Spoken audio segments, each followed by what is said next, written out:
Now, while budget season is still months away, Hamilton Police are already asking for more money to hire more officers. It was one of many pressing items discussed during the Police Services Board meeting this afternoon. Jason Gaidola joining us live in studio with the details. Jason. Good evening, Matt. Hamilton Police Chief Frank Bergen submitted a request to the board to sign off on a bump of nearly $500,000 to hire an additional 16 full-time special constables to help with tasks like court services. Meanwhile, police and the rest of the meeting continue to shed light on the ongoing safety concerns in the city.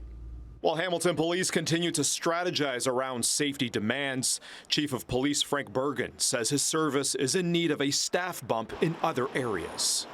What I'm asking consideration of this board is to right-size our special constable full-time capacity by 16 special constables.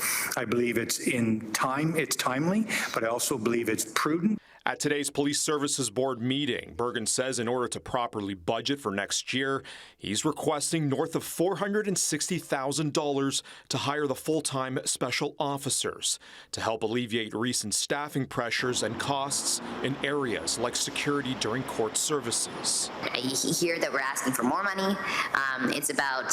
We're asking for more money in one budget line because it's going to save money in the long run for everything else, right? And so just highlighting that for everyone in Hamilton who is listening or watching the recording. Hamilton Police's 2024 budget was slated at $214 million. Some are asking for more officers on the front line to address safety concerns like delayed responses to domestic violence calls. I understand that we do have several members of the force that do make up the domestic violence unit. However, it is severely short-staffed. I'm requesting is that we do ask the government for increased funding. Meanwhile, safety around encampments was also addressed. Bergen penned a letter to the board, Mayor Andrea Horvath, and City Council, rebuking claims that police are not involved.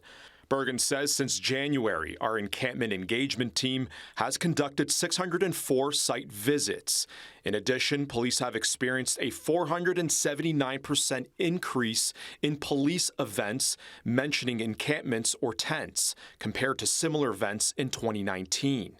He also says calls continue to grow about more enforcement, but we continue to receive calls from citizens who have been victims of crime and are reluctant to support charges.